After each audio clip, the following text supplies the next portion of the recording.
Manchester City so competing in the Club World Cup.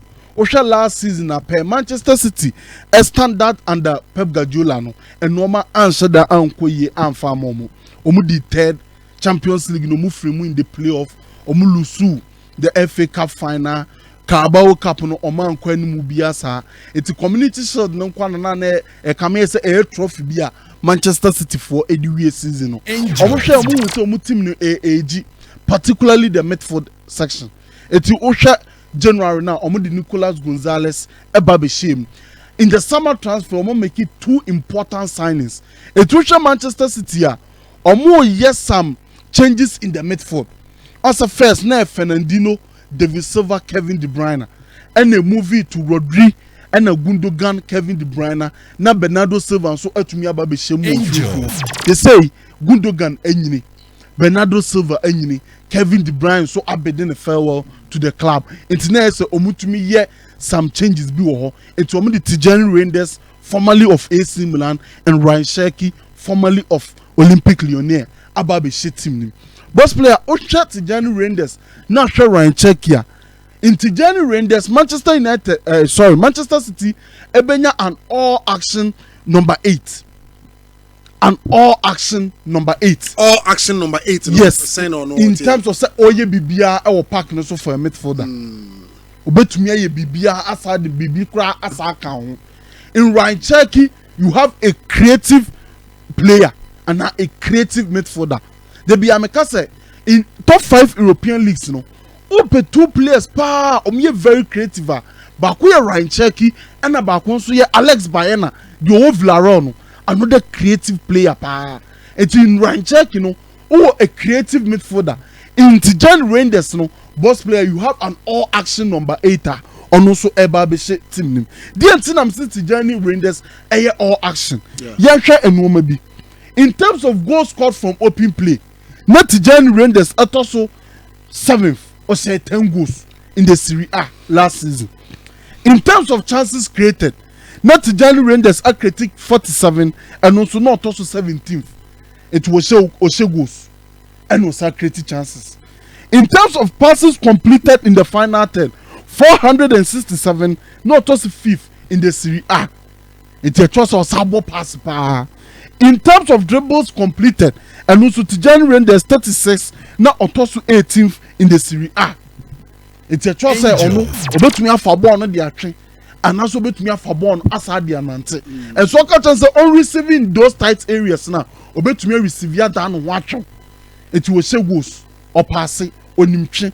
In terms of interceptions, now and also amount 38, not also 13th. It's on the ball and also off the ball. Tijani Reinders and so and nothing I'm saying why all action number 8. You can play Tijani Reinders in a double pivot or Babuama. You can play Tijani Reinders as the number 10 or Babuama. And so our ball all more goals no. Now all creative chances, now all ball progressive passes now, no breaking lines at the mouth. Now or say yeah off the ball in terms of interceptions and also going into duels. This is a player Manchester City Aquafana Adiana Babishin Fifion, a direct replacement for Brante friend Iko Gundogan for me. Saoche Gundogan, now Tijani Reinders because Tijani Reinders no ever be replacing Gundogan. More some things in common. Some things in common. Oba be replacing Gundogan Fifo because of Gundogan and Fiena Equal anymore. Yancha Tijani Reinders no progressive passes. 276 and 275 progressive passes per game. And the whole season. I just say this guy no in terms of say young progressive ball and fanko anymore. Obetumi ayama. Etu oye progressor and also in terms of creativity he's there. The progressive carries no so 275. Boss player all 4 ball in Nantino. And important for Pep Guardiola. Maka just Pep Guardiola this type of midfielders.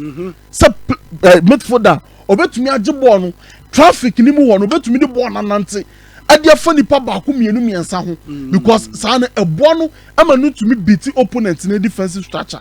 And this is a player about the team ni ma o ma 275 progressive carries throughout the whole season. Enti enye se wonyina fa ko mo pass nko a obetumi the ball no asa nante e de akọ nanim. In terms of line breaking passes so about 229 line breaking passes. It passes a breaking forward line, passes a breaking midfield line, passes a breaking defensive lines, and also outside the mount. Now particularly the breaking defensive lines no amount 47. It's obetumi releasing Erling Haaland through. In terms of Erling Haaland or running off the shoulder of the last defender or make it that runs now, blind side runs now. Tijani Rende betumi abobo not to nimu because on him defensive lines in a breaky. This is a type of midfielder Tijani Renders Eba or the Manchester City. A progressor, a creator, and midfielder who goes in him, and also midfielder or worker of the ball. As a team. But most importantly, the Pep Guardiola appear on the midfielders and not just receiving to fit. Also to me running into space, also to me attacking space. It will shut the Juma, Gundogan, any De Bruyne Amoyena. You can see so constantly they were making these half space runs. Half spaces, they be anomalum in them. Last season, no Manchester City nibi. Because of say also De Bruyne and what they number form, Gundogan so what they number form. Tijani Renders so you make for that or attacking space pa.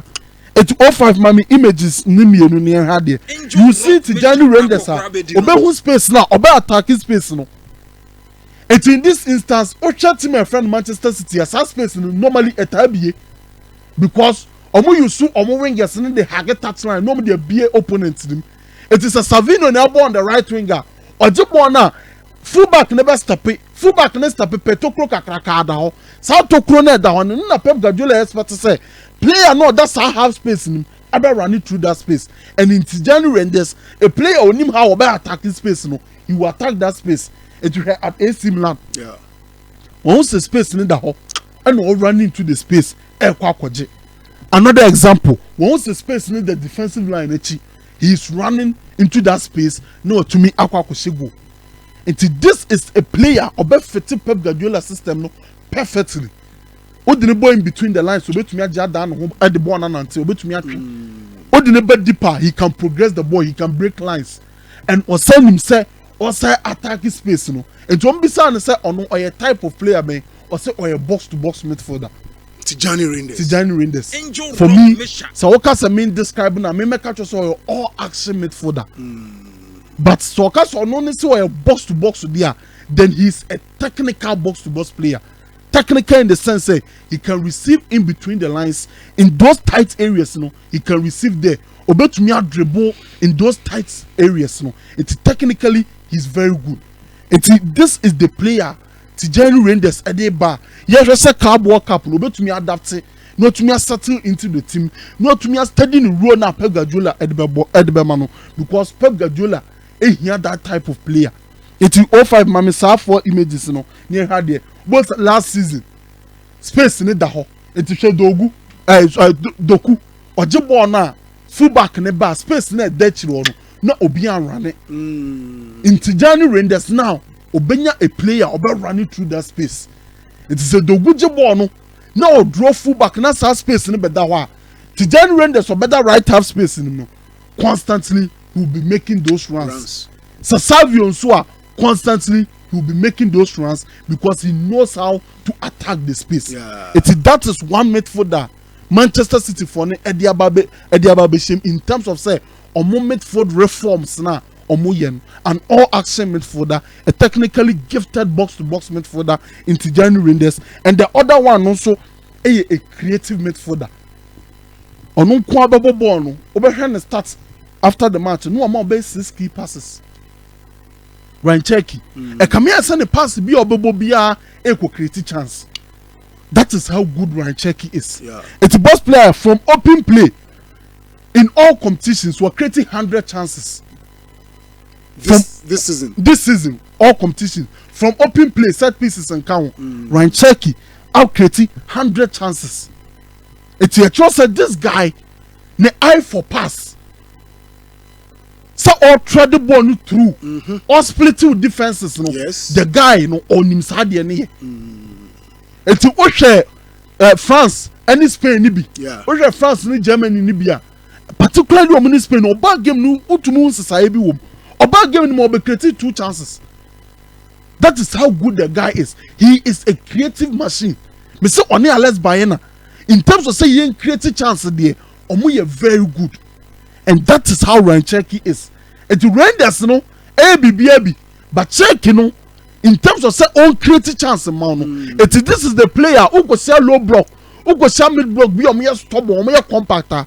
You need this type of player to unlock the defense. Yeah, really. And from open play no, so to me creating 100 chances there. Boss player a chance say or hobby. And in terms of say or the line breaking passes a creative chance no, and also amount 24. The line breaking passes a creative chance. It's a be our ball pass no, a breaking midfield line no. But now could creative chance and no 24 times. Yeah.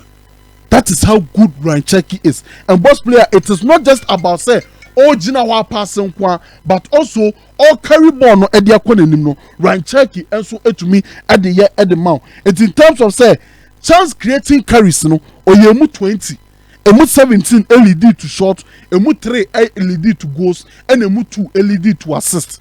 It is not just one way in terms of creating the chances, not just via passing, but also via carrying. It is Ryan Cherky in there, creativity is there. But a Kwambe soon a Gadiola be you soon.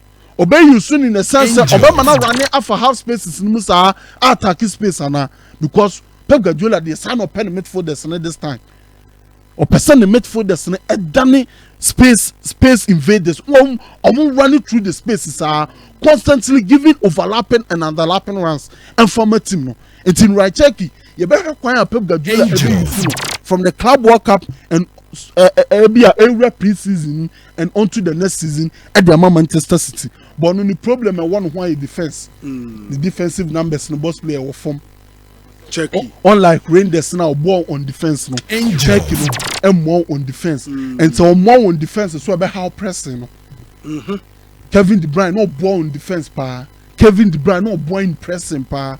It's a quite better soon Pep Guardiola ever find that balance no. It is a Man City a movie from Rodri, Gundogan, De Bruyne, that Bernardo Silva midfield now. Now bet me ako Nicolas Gonzalez, Tijani Rangers Ryan Cherky midfield. Yeah. Yankan who say Rodri so wa onu so ebaba beshim. Yes. This is the team Manchester City for a building. Building another team. Odiba be remene team no mo born there tin say on bet me ashomo be 5. In Ala in there. Yeah. Boss player tin say goes bedoso. Goes bedoso bet me asuagu mu. Once me catch us a come ball for no.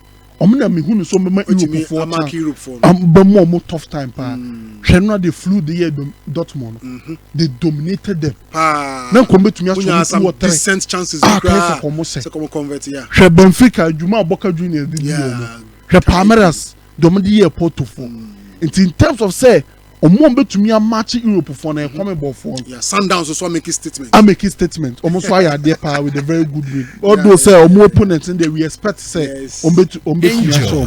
Boss player enko Premier League fixtures now. Yeah, feno wrap up on the pay na boss player normal looking good for teams in the Now that league there you will play all the teams. So what is your challenge? On say sometimes no. Unyanketwa no. Now bona wo share. Now build momentum. Na chemistry ne ba. No boa ma to me face akese no. Obi nso beka say oba akese ne ntem na yi omu free ho a. Na okosi aketo na eno boa.